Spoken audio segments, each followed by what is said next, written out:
Senator Chris Murphy just laid it bare. He asked Pete Hegseth, Trump's defense secretary, a simple question. Should the National Guard have defended the Capitol on January 6th? Hegseth couldn't even say yes. Yet this same administration is ready to spend nearly $1 billion taxpayer dollars on a private jet from Qatar for Trump's personal use. They can find money for luxury, but not the courage to defend democracy. That silence speaks louder than any speech. I wanted to build on some of the questions that Senator Schatz was asking, just to try to build a fact predicate for some of the tough spending decisions we're going to have to make here. Just to confirm, I heard you say with respect to the gift of the plane from Qatar that we do not yet have a signed MOU with the government of Qatar. Is that right?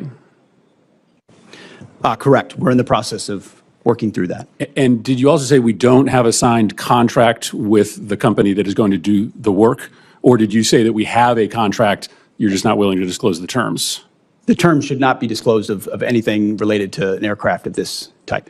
So in 2018, when the contract was signed with Boeing to do the upgrades or the new contracts for Air Force One, the terms of that contract were disclosed. They were made public. In fact, it was the Trump administration that issued a press release giving the total as $3.9 billion. Are you saying this time around, even after you signed the contract, you're not going to make public any of the terms of the contract?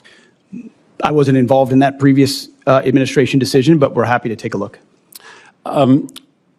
The Air Force testified before the House that that contract would likely deliver the new Air Force Ones by the 2028 timeframe. It doesn't stand to reason that you will be able to retrofit the plane from Qatar much sooner than 2028. So I'm trying to understand what the gap is that we're trying to fill. If this contract ends up being $500 million and the gap only ends up being 6 months, that doesn't sound like a wise investment for this committee to make. Senator, I would defer to the expertise of the Air Force as far as timing of modifications and when that would happen, but there's also been delay after delay after delay on the Boeing side, so I don't know that's a firm fixed date yet, unfortunately, can be counted on. So obviously the underlying question here is what is going to happen to the plane at the end of Trump's presidency. The president said on May 12th that this plane would be transferred to his presidential library at the end of his term.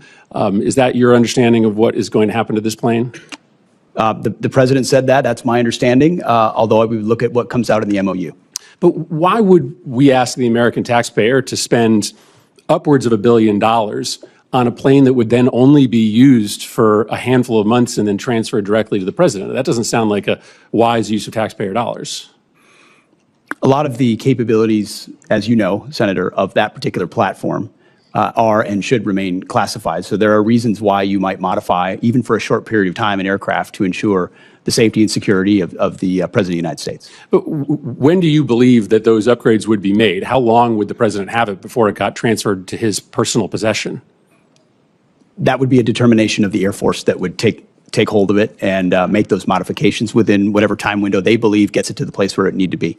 Yeah, I think this is extraordinary, Mr. Chairman. We're talking about a pretty massive investment of appropriations dollars into a plane that the Secretary is saying is currently planned to be transferred personally to the President. There's a lot of other pending needs that we need to fund. This would seem to be low on the list. Mr. Secretary, one final question. Obviously, you know that there is a concern in the public about a double standard that is applied to protest, sometimes protest that turns violent. The president, when he came into office, issued pardons to the individuals that attacked the United States Capitol, including those individuals who beat savagely police officers. You have deployed the National Guard and readied Marines in a way that many people think is unnecessary given the state and the local resources.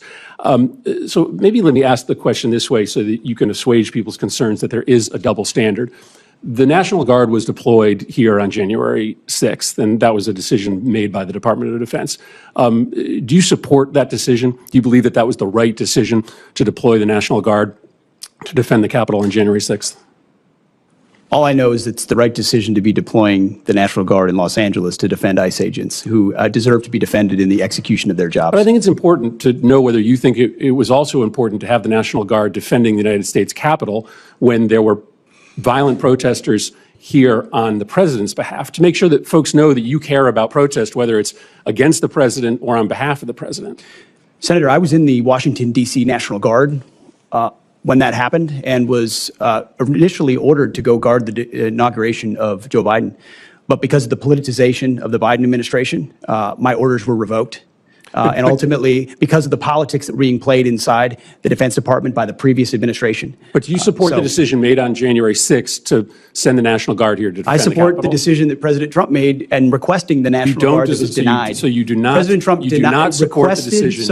You do not for the National Guard to send the National Guard here to defend the Capitol. I think that speaks to the worry that many Americans have that there is a double standard, that you are not willing to defend against attacks made on our democracy by supporters of the president, but you are willing to deploy the National Guard to protect against protesters who are criticizing the president.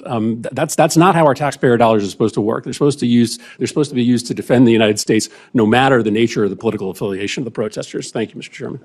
What you just watched wasn't just a tense exchange. It was a moral X-ray of our politics.